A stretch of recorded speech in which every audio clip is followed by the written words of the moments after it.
Hey there, CPO here, and I've got you in my garage for a quick overview of what we're about to do to CJ's TJ. The 2004 Jeep Wrangler project is about to go underway. I know a lot of you have been waiting for some progress on this build. Quite frankly, I've been working so much on the overclocked build, and CJ's schedule has been pretty hectic with lacrosse and football that we just haven't been able to get it to come together. But today I've cleaned out the garage, set out everything to make sure that we had everything we need to get started, and today it begins. So let me show you what I have here. First of all, I got this entire setup, just like you see it here, drop shipped to me thanks to DPG Off-Road.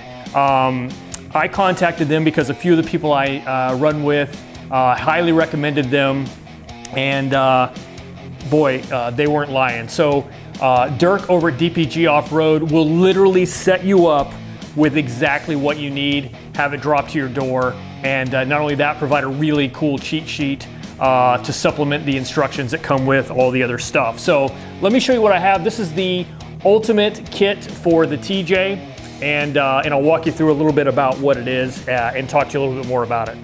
All right, so this is the kit, and some of this is gonna seem like common sense, but I do wanna sort of bring out a few things. First of all, shocks and coils. You can see here, I've got front and rear shocks, and I've got front and rear coil springs.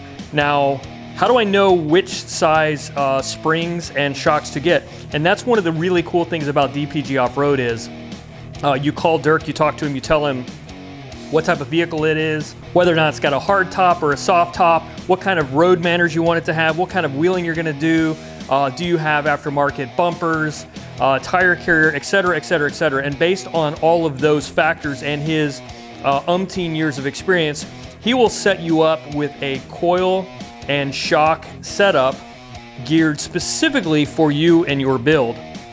Now, I notice when I go browsing for a lot of lift kits, like packages like this, where you have shocks and springs and maybe links and sway bars and stuff like that, you pretty much get what they give you, or maybe you have an option between a light and a heavy option. That's not how it is at DPG Off-Road. They literally have, and I don't know the exact number, I forget, dozens of combinations that they can provide to you, maybe even more than that. But they're basically looking at a variety of spring rates specific to what you might need, and you're just not limited to the one package they have. It's a package, but then it's customized after that, so that's cool.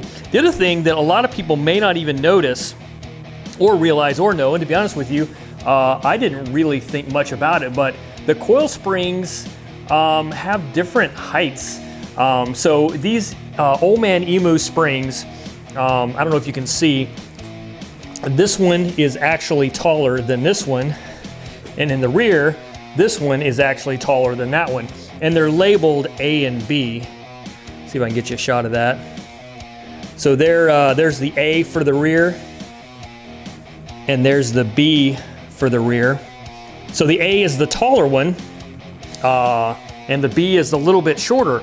And why they do that is because your vehicle is not going to be perfectly level when loaded. For example, on the front, you want to put the taller side on the driver's side, because that's where the weight primarily is going to be when there's just a driver in the vehicle, and that's going to level things out. On the rear, my understanding is that you want the passenger side taller. That'll help against torque when you're running the vehicle. So the point is, that's cool. They are different heights. So when you install them, you have to know which one is which. And then even Dirk says what works on one vehicle may not work on another. So depending on characteristics, you may want to switch the tall one maybe in the rear from the left to the right side.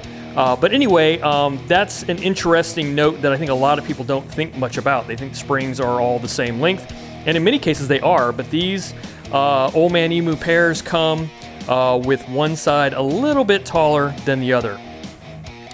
Shocks, same thing. What shock absorbers I have here are based on my conversations with Dirk on how we plan to use the vehicle.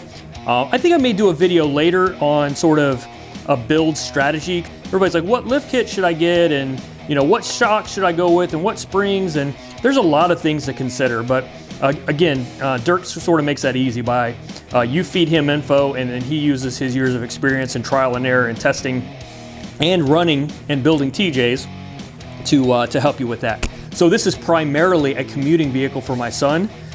So we are building it to be off-road capable, but have good road manners. So anyway, also comes in this ultimate kit is a body spacer. This is JKS, so we're gonna be lifting up the body, looks like about 1.5 inches here. So that will give us enough clearance to get those 33s without a problem. JKS rear links, and then front quick disconnects for the Swaybar. Now I did upgrade to the Brown Dog motor mount. You can get it with motor mount spacers, or you can upgrade to the new raised motor mounts. I went ahead and opted to upgrade just because I thought these were cool, really. Anyway, so you can do that, or you can get them with just the spacers they come with. It does come with front and rear bump stops. These are DPG made bump stops specifically for this kit. JKS front and rear adjustable track bar, so no worrying about drop brackets or anything like that. Both sides will have adjustable track bars, which is kind of cool. And I did opt for the optional Old Man Emu steering stabilizer just to keep everything nice and consistent. So, and then probably one of the more valuable parts of this kit that comes from DPG Auto is the Ultimate Kit Installation Cheat Sheet. So this is where Dirk sort of gives you a data dump of tips and tricks he's found along the way, or things to know so you don't have any gotchas when you're on the way. So little simple things like what to do if you have shifter issues after installing the body lift. Just little stuff like that that you don't get when you just buy a kit from some big box store.